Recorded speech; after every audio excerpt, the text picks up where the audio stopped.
Al Jazeera, un podcast de El Intérprete Digital.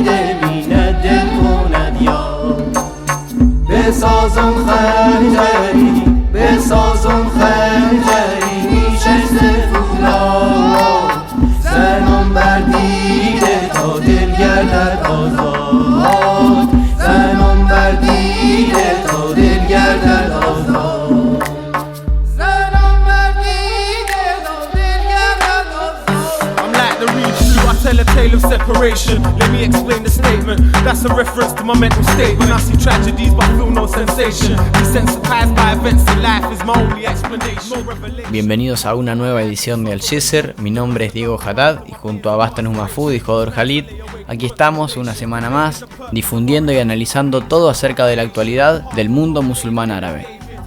La semana pasada el Dr. Martín Martinelli participó de nuestro podcast y profundizó acerca del conflicto israelí-palestino en el marco de la próxima implementación del plan de paz propuesto por Estados Unidos e Israel para resolver este conflicto. Si no escuchaste nuestras anteriores ediciones, podés hacerlo en Spotify, Google Podcasts, SoundCloud y también YouTube.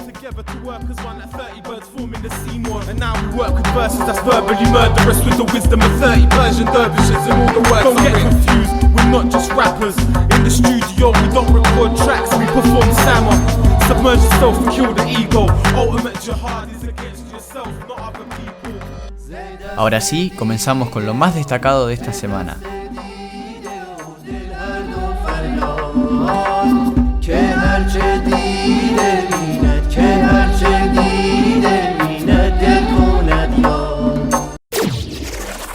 Las noticias de la semana. Coronavirus en la región. La Organización Mundial de la Salud advirtió que los países árabes se encuentran en un momento decisivo de la lucha contra el coronavirus. Los 22 estados, desde Marruecos hasta Pakistán, alcanzaron la cifra de 1 millón de casos, marcando un hito preocupante en la región. Más del 80% de las muertes se han concentrado en Irán, Pakistán, Egipto, Irak y Arabia Saudita. Por su parte, Israel alcanzó un nuevo récord de contagios, superando la cifra de más de 1000 casos por día. Conflicto israelí-palestino. Israel no anexionó nuevos territorios el 1 de julio como había anunciado el primer ministro Benjamin Netanyahu. La decisión revela las diferencias entre el partido Likud y Kahol Lavan dentro de la coalición de gobierno. El ministro de Defensa y próximo primer ministro se opone a cualquier anexión unilateral que ponga en riesgo la normalización de las relaciones con los países de la región. Por su parte, Ayelet Shaked, del partido Nueva Derecha, resumió el escenario destacando la histórica oportunidad y el gran peligro que implica la anexión. Crisis del petróleo. El Fondo Monetario Internacional anunció que las economías de los países del Consejo de Cooperación del Golfo caerán un 7,6% este año, tras el brote del coronavirus y el efecto de la crisis petrolera. Además, este miércoles se informó que la Organización de Países Exportadores de Petróleo redujo su producción a nivel más bajo en casi 3 décadas. Por ejemplo, Arabia Saudita recortó 1 millón de barriles de petróleo entre mayo y junio, mientras que los Emiratos Árabes Unidos se comprometieron a realizar recortes de 100.000 barriles diarios, al mismo tiempo que Kuwait se ofreció a retirar 80.000 más. Crisis libanesa. El dólar alcanzó un nuevo récord esta semana en las casas de cambio al cotizar en más de 9.500 liras, representando un incremento del 531% anual. Al respecto, el presidente Michel Aoun argumentó que esta caída se debe a la manipulación política con el fin de socavar al gobierno aliado. Mientras tanto, el miembro del equipo de negociación libanés con el FMI, Alan Bifani, renunció a su cargo este lunes, asegurando que no será parte del colapso económico del país. Más allá de estos condimentos políticos, estimaciones del Banco Mundial indican que el 70% de la población se ubica debajo del umbral de la pobreza. Conflicto libio. Las relaciones entre Turquía y Francia se han tensado fruto del conflicto en Libia. El presidente francés, Emmanuel Macron, acusó a Ankara de tener una responsabilidad criminal en el conflicto en Libia. y el país europeo anunció la suspensión de su participación en una misión naval de la OTAN en el Mediterráneo como método de protesta. Por su parte, el embajador turco en París acusó ayer a Francia de tener una política parcial sobre Libia y hacer la vista gorda ante las violaciones al embargo de armas de la ONU por parte de Emiratos Árabes Unidos y Egipto, en beneficio al jefe del Ejército Nacional libio, Khalifa Haftar. Conflicto en Siria. Recep Tayyip Erdogan, Vladimir Putin y Hassan Rouhani celebraron una nueva ronda de la cumbre de Astana el 1 de julio. Los tres instaron a mantener el frágil cese de hostilidades en la región de Idlib y se comprometieron en acelerar los plazos para la redacción de una nueva constitución siria. Cabe destacar que la cumbre cae en plena entrada en vigor de la ley César, una medida con impacto directo sobre las economías de Siria, Irán y Líbano y otros países con vínculos con el gobierno de Bashar al-Assad.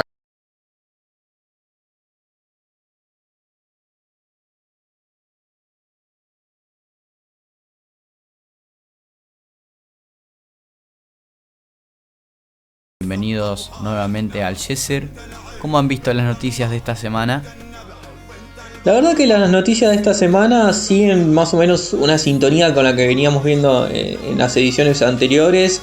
Hay una mezcla entre factores políticos, factores económicos y factores sanitarios. Además del informe de la Organización Mundial de la Salud, que ya se plasma en el día a día de la vida de los ciudadanos del mundo árabe musulmán. También hay unas cuestiones vinculadas a los factores económicos, como por ejemplo caídas en las recaudaciones, como va a haber en los países del Golfo, y también la devaluación de la lira nuevamente en Líbano, que ya ha llegado a niveles políticos, ya ha llegado a acusaciones como la del presidente, que habló de manipulación política, una voz que va en sintonía como con la que dijo Hassan Diab hace un tiempo acerca también del juego de el ex gobierno libanés. Joder, no sé cómo ves vos también la parte política de la semana. Coincido como apuntabas vos, Abbas, recién, digo, las tendencias o los procesos no se han interrumpido en la región. Seguimos viendo más o menos los mismos procesos, con algunas novedades, obviamente. En el Líbano, lo que está sucediendo con la lira, la verdad que es muy llamativo. En principio lo que veo es que nuevamente la coalición 8 de marzo y el bloque 14 de marzo están entrando en una situación bastante delicada. El enfrentamiento que están llevando adelante entre los dos está hundiendo la economía. Y un enfrentamiento que también tiene una dimensión internacional. Por un lado, Estados Unidos vinculado al bloque 14 de marzo, Irán vinculado al bloque 8 de marzo, y este enfrentamiento o este quiebre dentro de la élite sectario-política libanesa y con sus vinculaciones externas está llevando a la situación económica al borde. Sí, y además también se suma, como vos lo estabas planteando, también la cuestión vinculada a la presencia internacional, se suma en un contexto en que Estados Unidos terminó de aprobar y de hacer entrar en vigor la ley César, que va a tener un impacto obviamente en la economía libanesa, sobre todo en la economía libanesa vinculada directa o indirectamente con Siria y los actores como Irán. Es un contexto, podríamos decirlo, complicado, porque a la crisis económica obviamente se le suma su correspondiente crisis social. Un país que tiene la infraestructura dañada y que tiene altos niveles de pobreza, se estima que podría llegar entre el 75% de la población a este nivel. La perspectiva no es positiva, y además el escaparate que habitualmente podría ser la economía siria o podría ser la economía de los países árabes, donde van la mayoría de las exportaciones libanesas, no están pasando su mejor momento. Por ende, no estamos en un clima idóneo para poder salir rápidamente de esta crisis si no hay voluntad política. Hablando de voluntad política, me parece que donde también falta es en Libia la voluntad política. ¿Cómo lo ves? La voluntad política en Libia se puede decir que es débil desde un lugar, se puede decir que es fuerte desde el otro. Débil en el sentido de llegar a una conciliación que permita una resolución política del conflicto y de esta manera abandonar un proceso de conflicto armado que ya lleva en total, si incluimos lo que se llamó o el proceso político que formó parte de lo que se llamó la primavera árabe o las revueltas árabes, ya lleva 9 años. Ahora, por otro lado, podemos decir que hay una fuerte voluntad por continuar el conflicto a través de las armas. Y es un conflicto que está llevando o está desarrollando una dimensión internacional hoy día y que creo que está bastante atravesada por la explotación del petróleo también. Eso es un poco lo que se va viendo con las distintas concesiones que van recibiendo empresas, particularmente europeas, en este último tiempo. ¿Sabés quiénes tuvieron un encuentro en búsqueda de conciliación o alguno de esos encuentros habituales? Quienes tuvieron un encuentro fueron los integrantes de la mesa de negociación de Astana en el conflicto sirio.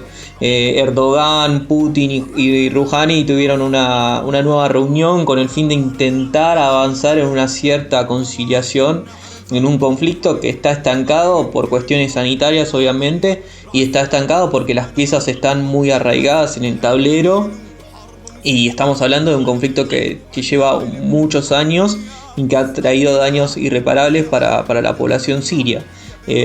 Ahora, como dije antes, se suma a esto la ley César, que no va a tener buenos resultados. Sobre todo, no va a tener buenos resultados para la población, que al fin y al cabo es la que sufre los daños de las decisiones políticas o no, más allá de que sean acertadas o no. Y uno de los que también lo va a sufrir va a ser Irán, porque Irán es un socio clave en este tablero, en este armado. No lo va a sufrir tanto Turquía, que es otro de los miembros de la cumbre o del diálogo, y Rusia tiene mayores alternativas para poder salir en este escenario. Pero bueno, ya eso es parte de lo que iremos viendo en las próximas semanas también. Sí, coincido. La presión sobre Irán ha aumentado en este último tiempo, y si no es directamente, es de forma indirecta. Un ejemplo es la ley César. También hemos visto otras formas de presión sobre sus socios, como por ejemplo los intentos de Israel por modificar el mandato de la misión de paz de Naciones Unidas en el sur de Israel. Y en todo caso, una noticia también importante de esta semana y vinculada con Israel justamente es el que no se haya anexado mayor cantidad, nuevos territorios palestinos en el marco de este plan o intento de resolución del conflicto israelí-palestino que había sido presentado en enero en la Casa Blanca por Trump y Netanyahu. Y Netanyahu acompañado de Benny Gantz, el próximo primer ministro. Pero que esta no anexión muestra un poco las diferencias entre Netanyahu y Benny Gantz. Si bien los dos coinciden en anexionar, lo que deja de entrever esta no anexión es las sutilezas o las sutiles diferencias entre uno y otro. Pero si hay algo en lo que están de acuerdo es en aumentar la presión, por ejemplo, en Siria, en Irán, alentando esta política estadounidense de máxima presión también. Y seguramente con el invitado vamos a poder desarrollar un poco más este tema.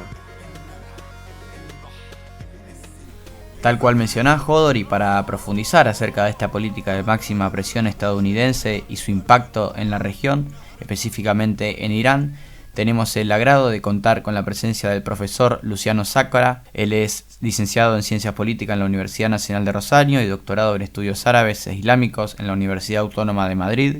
Es profesor e investigador en el Centro de Estudios del Golfo de la Universidad de Qatar y profesor visitante en la Universidad de Georgetown, también en Qatar. Luciano, desde ya, muchísimas gracias por participar de Al Jazeera. Y en primer lugar me gustaría consultarte acerca de Irán desde adentro. Luego de las elecciones parlamentarias celebradas el pasado 21 de febrero, podríamos decir que el bloque conservador inclinó la balanza en su favor al obtener 221 bancas sobre 290. Además, obtuvo también una victoria simbólica al obtener las 30 bancas correspondientes a Teherán, su capital. Ahora, ¿cómo se explica este resultado desde lo político? En primer lugar, los sectores reformistas y moderados que apoyan al presidente Rouhani no tuvieron una buena legislatura. Les ha agarrado en medio del el retiro de Estados Unidos del acuerdo nuclear, el COVID, etcétera, etcétera. Son crisis que afectaron la capacidad legislativa de una Cámara que ha querido imponer determinada legislación, sobre todo teniendo que ver con el cumplimiento del acuerdo nuclear y legislación necesaria para que Irán se adecue a determinadas legislaciones internacionales, y eso ha sido un poco frenado por el Consejo de Guardianes y por el Consejo de Discernimiento. Por lo tanto, el Parlamento no ha sido lo efectivo que se esperaba. Por otra parte, el hecho de que Estados Unidos hubiera traicionado al gobierno de Rouhani al retirarse del acuerdo nuclear ha hecho que también los reformistas perdieran mucha capacidad de convencimiento respecto a la población, por lo que la opción de seguir apoyando a estas facciones quedó bastante difuminada ante una eventual presentación de candidatos reformistas, candidatos que no pudieron representarse en su mayoría porque el Consejo de Guardianes vetó a muchos de ellos. Ahora, una gente con la que yo he hablado en Irán precisamente decía que ha sido una bendición para los reformistas que el Consejo de Guardianes hubiera descualificado a tanta gente, porque de haber participado también habrían perdido las elecciones. Quiere decir que el apoyo de sectores jóvenes, intelectuales, de clase media alta, que hubieran apoyado a reformistas, no lo habrían hecho por la decepción que ha generado en estos sectores que habían votado a Rouhani y a sus aliados en las anteriores elecciones legislativas, en estas últimas elecciones del 21 de febrero. Estados Unidos impone desde mayo de 2018 sanciones económicas a Irán y a sus socios. Entre enero y mayo de este año, la cotización del barril de petróleo cayó un 80%, enmarcada en la pandemia del coronavirus que afecta a la economía global. ¿Cuál es la respuesta del gobierno iraní ante este escenario económico? Las respuestas del gobierno iraní ante todas estas causas de debacle económica han sido principalmente la recuperación del discurso de la resistencia, económica, de la flexibilidad heroica, etcétera, etcétera, que son eslóganes que se han tratado de impulsar desde arriba para que la población sea resiliente, para que el sistema político aguante, para que la economía se recomponga a pesar de todas las sanciones externas.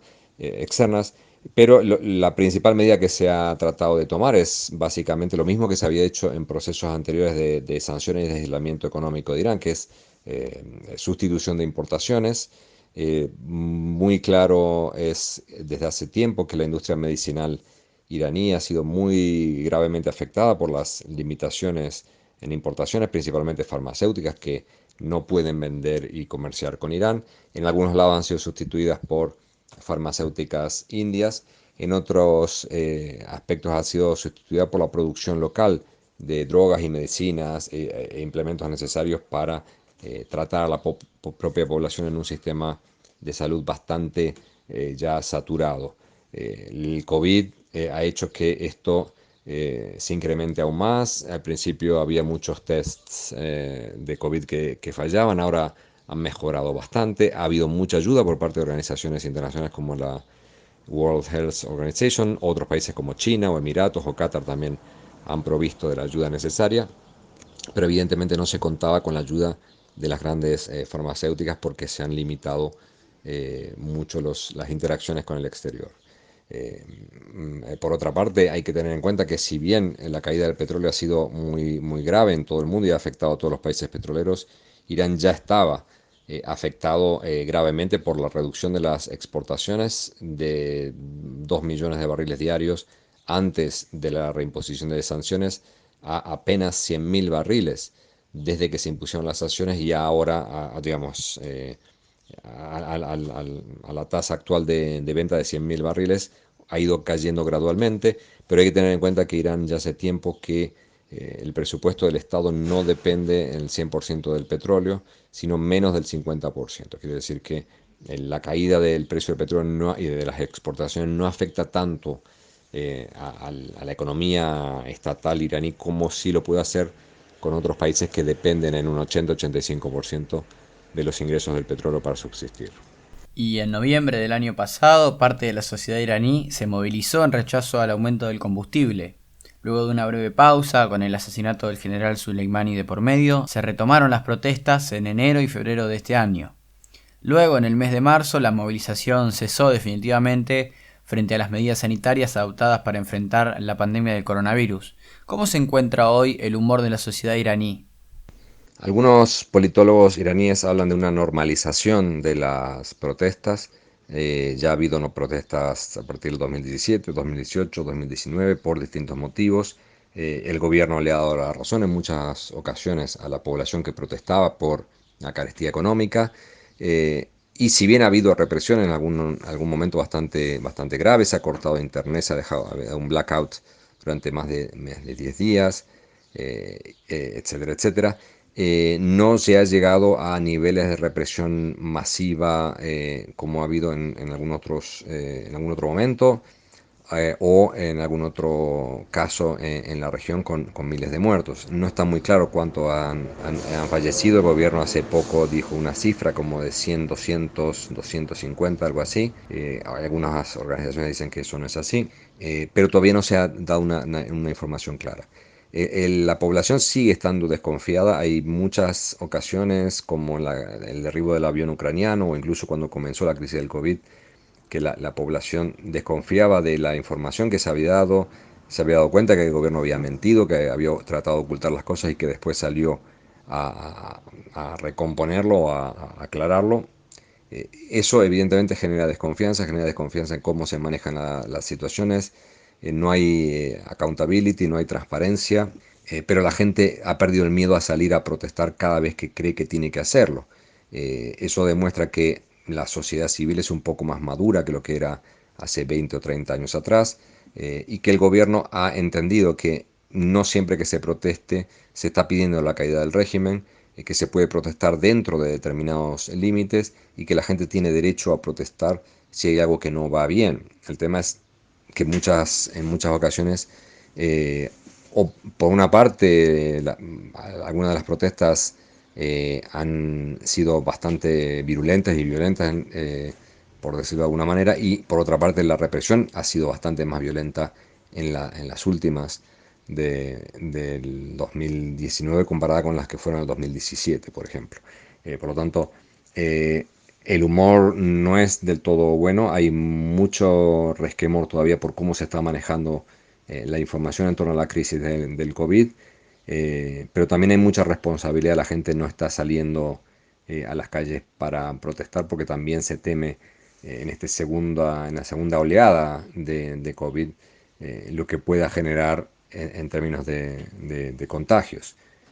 Pero bueno, el humor social iraní ha sido siempre bastante complicado desde hace ya bastantes años.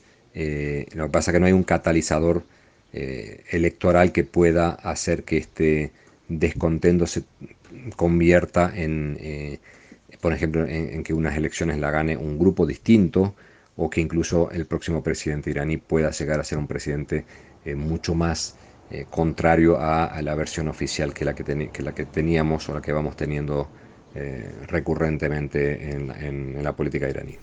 Y consultando acerca de una mirada más regional sobre la política de Irán, en la península árabe y el Golfo, la competencia entre Irán y Arabia Saudí y el bloqueo a Qatar quebraron un poco el equilibrio de poder.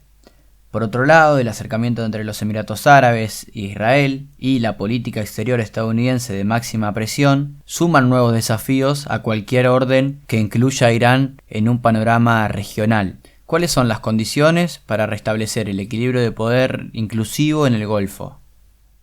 Es muy difícil pensar en cómo restablecer el equilibrio en la región ahora. He mencionado todas las distintas alianzas, distintos grupos. Ya no hay dos bandos, sino que hay varios bandos y que muchas veces los bandos son contradictorios porque hay alianzas en algunos escenarios que no se repiten en otros. Creo que sigue siendo la principal disputa o la principal controversia Irán, Arabia Saudí en la región, e Irán, Estados Unidos con un actor externo. Creo que es el primer elemento que hay que tener en cuenta para resolver el gran lío que hay en Oriente Medio. Descontando evidentemente de Palestina, estamos hablando de la región del Golfo Pérsico. El tema es que cuando Estados Unidos con Obama reconocía a Irán la capacidad de ser un actor regional y de tomar decisiones y de normalizar sus relaciones con el resto del mundo, Arabia Saudí era la que más se ha quejado y la que más se ha preocupado porque esto fuera así, porque esto implicaría que Irán aumentaría su influencia en la región. Por lo tanto, no se puede solucionar uno de los temas, la relación de Irán con Estados Unidos, si no se soluciona la relación de Irán con Arabia Saudí. Ahora estamos en otro periodo en el cual Irán está tratando de generar confianza entre los actores regionales, ya que se han dado cuenta que primero tienen que resolver la cuestión regional y que ya lo de Estados Unidos se verá más adelante, que no es fundamental, o por lo menos de acuerdo a lo que dice Irán, no se necesita Estados Unidos para sobrevivir, lo han hecho en los últimos 40 años, pero sí no se puede vivir de espaldas a la región ni aislados de la región. Por lo tanto, la tensión con Arabia Saudí, la tensión con todos los países del Consejo de Cooperación del Golfo es lo principal que se tiene que resolver. ¿Cómo solucionarlo? Es muy difícil, pero bueno, hay elementos que hacen pensar que se había empezado un poco la distensión a partir de lo que había pasado el verano pasado, el verano del norte pasado, en el cual se llegó a casi una guerra, que por suerte no se llegó entre junio y septiembre, pero que después la tensión empezó a bajar. Incluso Arabia Saudí dio ciertas señales de querer empezar a hablar sin condiciones con Irán. Y por otra parte, Emiratos, con la crisis del COVID, ha demostrado que ha tomado un tipo de actitud distinta, ofreciendo ayuda humanitaria incondicional a Irán, a diferencia de lo que puede haber hecho, por ejemplo, Arabia Saudí. En el año 2004, el rey jordano Abdullah acuñó el concepto creciente shia para destacar el crecimiento de la influencia regional de Irán. Hoy, tanto Washington como Tel Aviv ven el retiro de tropas estadounidenses de Siria, Irak y Afganistán como una oportunidad para que Irán afirme su influencia desde Beirut hasta Teherán.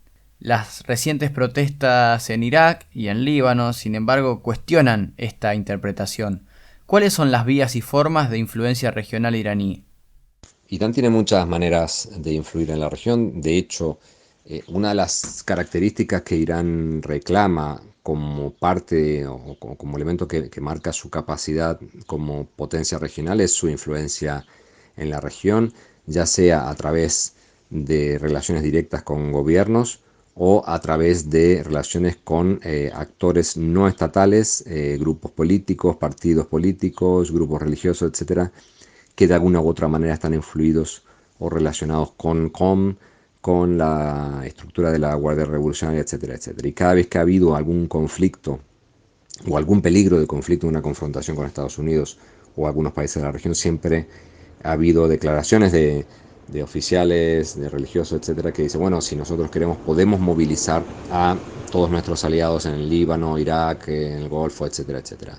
No está del todo claro que eso pueda ser así. Evidentemente, la capacidad que tiene Irán para imponer determinadas condiciones o conseguir determinados acuerdos en Irak es innegable, pero también es cierto que Irak es un gobierno que dentro de todo tiene capacidad para tomar sus propias decisiones.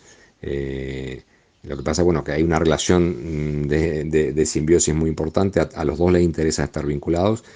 A Irak le conviene la ayuda de un país como Irán, que invierte mucho en el país, y a Irán le conviene tener un país aliado en donde pueda tener cierta capacidad de control para influir políticamente y económicamente. Muchas de las exportaciones iraníes ahora bloqueadas se hacen a través de Irak. La importancia de Irak en la economía iraní es impresionante, no lo puedo cuantificar exactamente, pero un cierre de fronteras, por ejemplo, por el COVID entre Irán e Irak, genera mucho más problemas que cualquiera de las sanciones que ha impuesto hasta ahora Estados Unidos. Lo mismo puede decirse del Líbano, Siria y otros países, que evitan que Irán esté aislado internacionalmente, pero Irán necesita tener influencia en la región justamente para romper ese aislamiento al que se le ha impuesto, podría decirse desde hace 40 años, y que se está haciendo mucho más complicado a partir de la reimposición de sanciones en 2008 por parte de la administración Trump. Y por último, pero no menos importante, hay que destacar que en el año 2002 el presidente estadounidense Bush incluyó a Irán en el eje del mal, junto a Irak y a Corea del Norte. Por otro lado, los miembros del Consejo de Seguridad de ONU, más Alemania, firmaron con Irán el Plan de Acción Integral Conjunto. Años más tarde, el presidente Trump retiró a Estados Unidos del acuerdo e impulsó la estrategia de máxima presión. En este contexto, ¿cuál es el estado de las relaciones de Irán con la comunidad internacional? La relación de Irán con la comunidad internacional no se circunscribe solamente a la relación con Estados Unidos, sino con el resto de países que conforman esa comunidad internacional. Lo bueno para Irán es que por ahora tiene muy buenas relaciones con China, con Rusia, relaciones podría decirse un poco estables con la Unión Europea, relaciones bastante amigables con países del Consejo de Cooperación del Golfo como Kuwait, Omán y Qatar, relaciones normales con Líbano, con Irak y con otros países de la región, y no hay países que hasta ahora estén apoyando las sanciones unilaterales de Estados Unidos, más allá de algunos titubeos por parte de Reino Unido con Boris Johnson. Nunca tuvo relaciones con Israel, por lo tanto eso no es nada que haya cambiado actualmente. Por lo tanto se podría decir que Irán, mientras cumpla con su parte del acuerdo nuclear, que hasta ahora lo venía haciendo a pesar de el gradual retiro de las autoimposiciones por parte de Irán a las que se sometió en el 2015, mientras siga cumpliendo con eso, Irán va a tener el apoyo del resto de los países, porque hasta ahora la presión sigue estando en Estados Unidos porque se ha retirado unilateralmente sin justificación alguna. Eso es lo que siempre discuto con colegas americanos. Que se pierda la confianza, el respeto y el respaldo de Estados Unidos no es condición para que Irán rompa lo que ha firmado, y hasta ahora Teherán lo está cumpliendo. En el momento en que Irán decida retirarse del acuerdo nuclear o incluso del Tratado de No Proliferación Nuclear, es cuando el resto de la comunidad internacional va a tener la excusa para decir, bueno, como Irán se ha retirado, le retiramos nuestro apoyo y ahí el aislamiento va a ser superior. Lo que pasa es que esta administración de Trump ha tenido una capacidad sin precedentes para presionar a socios, aliados e incluso enemigos para que no cumplan con lo acordado o para presionarlos para evitar que negocien, como en el caso de China, como en el caso de la Unión Europea, y eso hace ver o hace parecer que las relaciones no sean tan cordiales entre estos países e Irán, cosa que no es del todo cierto, o al menos formalmente no lo es. Uno puede ir a cualquier evento organizado, yo hace poco fui a un evento organizado en Teherán y hasta el embajador de Reino Unido estaba presente en ese evento. Por lo tanto, no hay ruptura de relaciones diplomáticas y las relaciones son bastante normales, por decirlo de esa manera. Muchísimas gracias, Luciano, por participar de Al Jazeera y despejarnos algunas dudas sobre Irán, el Golfo y sus relaciones internacionales.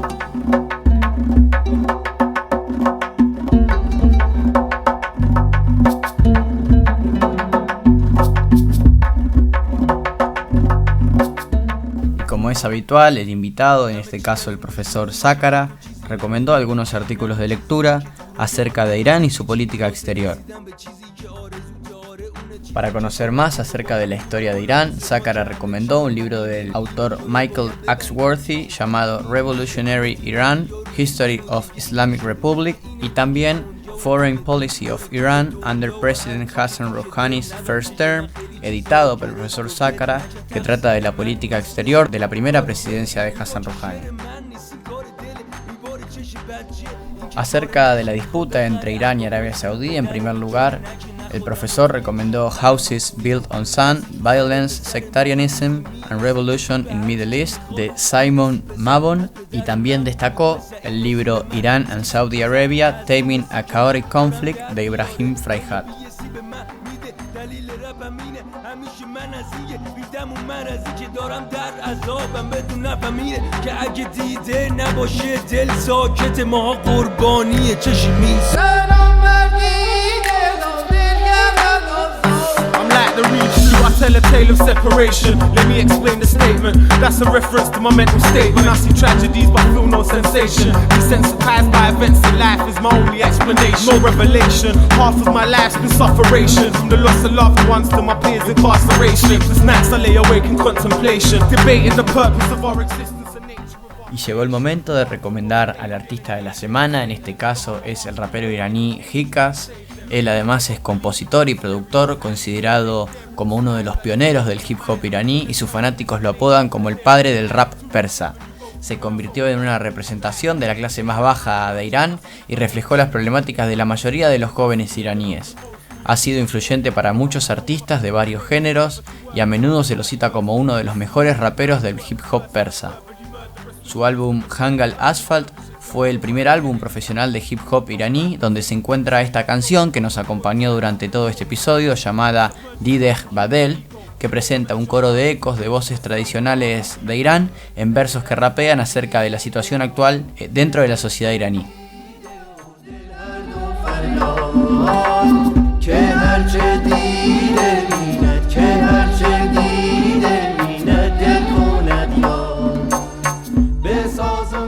Aquí finaliza una nueva edición de este podcast. Gracias a todos por habernos acompañado una vez más y nos encontramos la semana que viene en una nueva edición de Al Jazeera.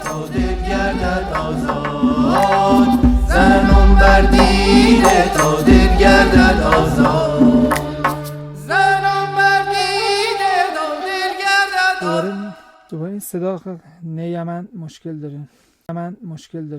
من